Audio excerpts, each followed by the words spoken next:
Paul Collier, Exodus, How Migration is Changing Our World.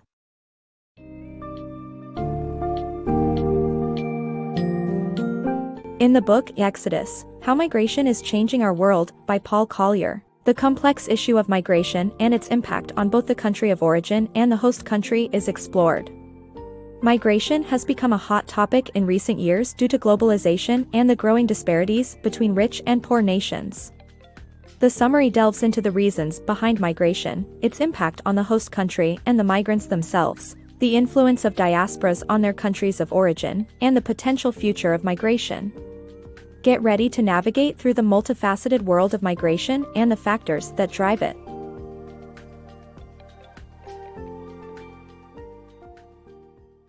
Unraveling complex migration matters. In our rapidly globalizing world, migration has become a paramount issue driven by disparities in income, access to opportunities, and the existence of large diasporas. While people from poorer nations often face lower living standards and malfunctioning institutions, these individuals increasingly migrate to countries with better prospects. Moreover, having financial means has made migration even more feasible for some.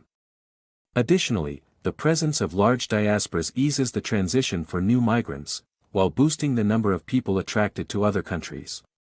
Despite the escalation in migration, politicians seem hesitant in addressing the issue. The lack of comprehensive data and the complexity of moral and ethical dimensions linked to migration policies, such as selective admissions and potential racism, contribute to the difficulty in managing this phenomenon. For the foreseeable future, such dilemmas will continue to shape global migration policies. The art of successful integration. Migrants' experiences and impacts on their new home country can vary greatly depending on the rate of migration and the willingness of both the migrants and natives to develop a sense of mutual regard. A slower, more manageable pace of migration often leads to better integration into the host society, fostering trust, cooperation, and inclusion. Conversely, a rapid influx of migrants can result in the formation of diasporas, which may hinder full societal integration. Ultimately, it is the presence of mutual regard, beyond simple respect, that lays the groundwork for positive interactions between host populations and migrants, enabling the development of support systems and bridging cultural gaps. In any country, the way migrants are treated and the impact they have on their new home depend significantly on the pace at which they arrive. A massive wave of immigration can lead to feelings of being overwhelmed and animosity from the native population, which in turn may cause migrants to form separate communities known as diasporas. This scenario often hinders migrants from fully integrating into their adoptive country. On the other hand, when immigration occurs at a more gradual and steady pace, migrants are more likely to assimilate into the prevailing culture and society. In these situations, the local population tends to be more receptive and inclusive, leading to a more harmonious coexistence of diverse communities. Foundational to these positive relationships between host populations and migrants is trust and cooperation, which stem from a sense of mutual regard. In societies with established national identities, stable economies, and functional governments, trust forms among members.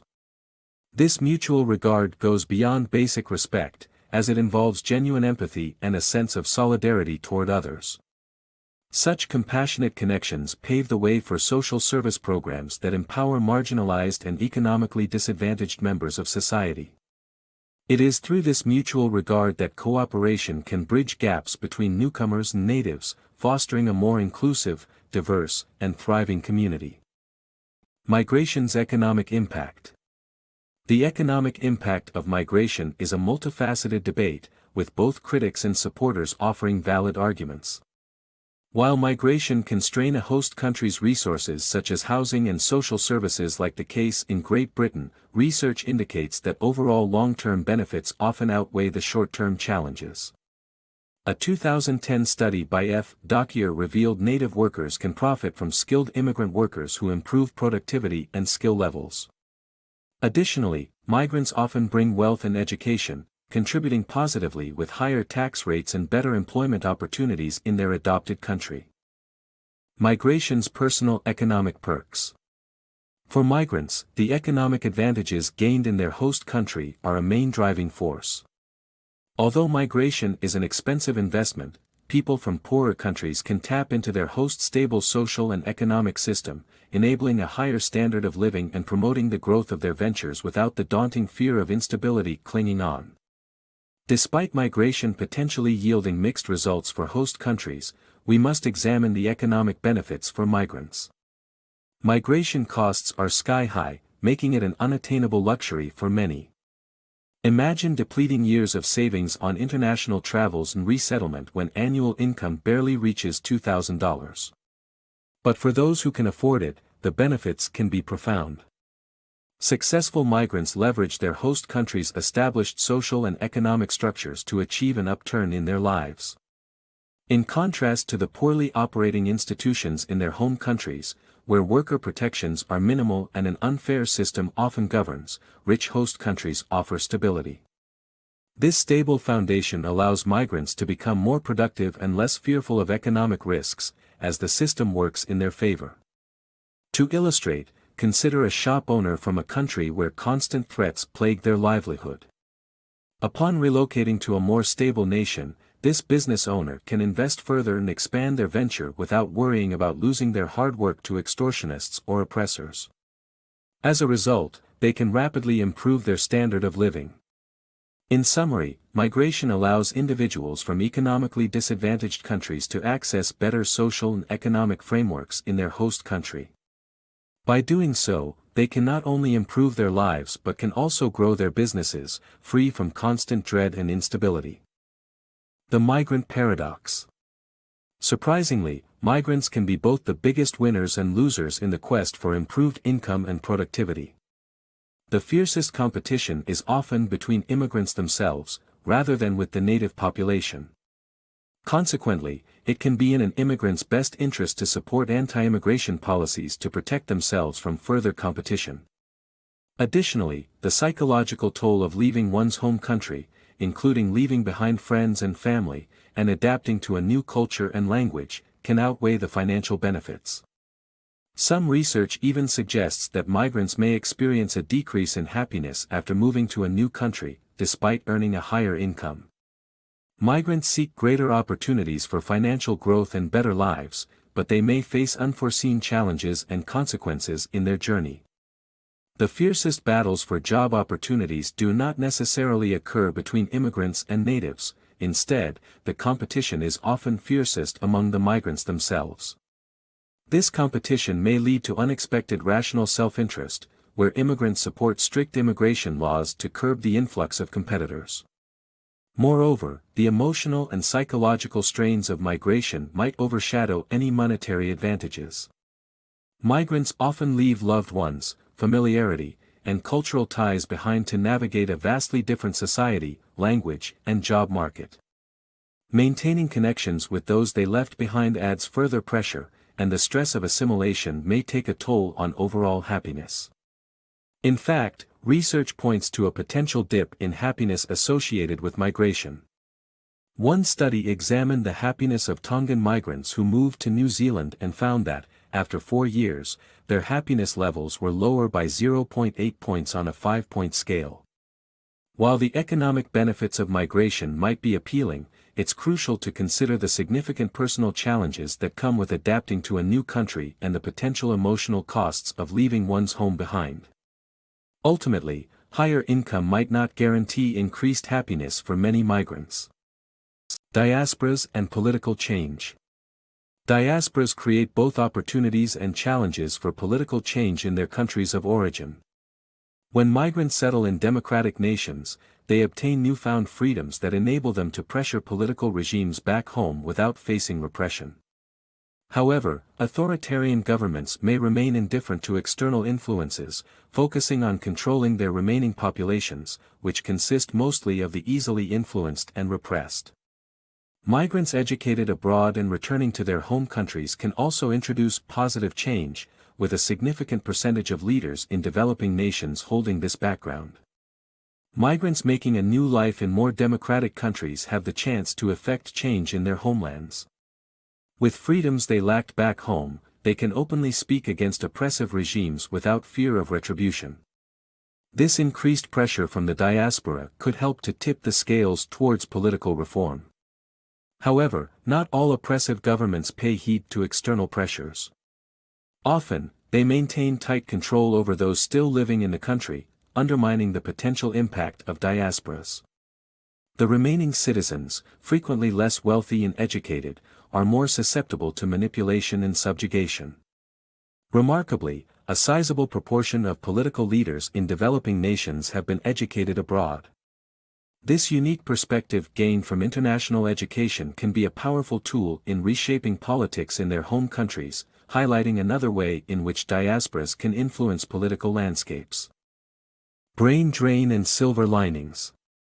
The exodus of educated and wealthy individuals from oppressive regimes or stagnant economies is known as brain drain, which can set countries back by decades. Small countries are especially vulnerable, with Haiti being a prime example, losing over 85% of its educated populace. However, there is hope as people left behind aspire to be educated and migrate or better their nation.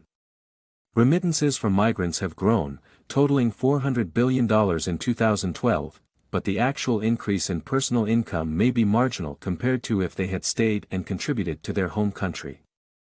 When the wealthy and educated choose to abandon oppressive regimes or deteriorating economies, they leave their home countries vulnerable to severe losses in human capital, a phenomenon called brain drain. This loss can set a country back for decades, struggling to recover and keep pace with technological advancements. Small countries are particularly susceptible to brain drain. For example, Haiti experienced an exodus that cost the nation over 85% of its educated individuals, leaving the remaining 10 million people with little access to educated workers. Nevertheless, there is a glimmer of hope in this seemingly dire situation. As the educated leave, those left behind are inspired to educate their children and provide opportunities in the hopes of migration later in life. Even if these aspirations remain unfulfilled, the education received can contribute towards improving their home country. There is another, often overlooked, advantage for countries facing brain drain: remittances. Migrants naturally maintain connections to their homeland, sending financial support to their loved ones back home. These remittances, more than just a lifeline for friends and family, also have a broader, positive impact on the home country's economy. In 2012, remittances from developed countries to developing ones reached an astounding $400 billion. However, it's important to note that the actual increase in income due to remittances may not be as significant as one might expect. With the average annual remittance around $1,000 per migrant, the overall increase in income might have been comparable if migrants stayed in their home countries and boosted productivity and education locally. Shaping migration policies. Currently, large-scale migration occurs due to income disparities, war, famine, and other global challenges. However, in the future, mass migration is likely to decrease as wealth gaps between nations lessen, bolstered by the expansion of the Internet to poorer regions. Host countries are responsible for regulating immigration, balancing policies that moderate the influx of new arrivals, such as overall immigration ceilings and higher education criteria for permanent residency, while promoting integration. Decisions about migration should be based on facts and research, not solely on morals. Unregulated migration could potentially lead to an exodus from poor countries.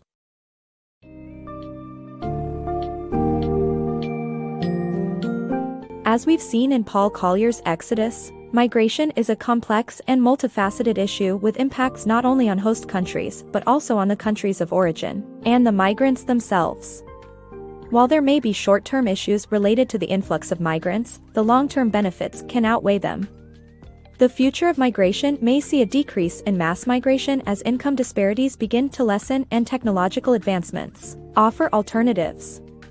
Host countries carry the responsibility for creating effective migration policies that strike a balance between regulating the influx of migrants and promoting integration. Understanding these complexities and forming policies based on facts and research is essential for a successful approach to tackling this global challenge.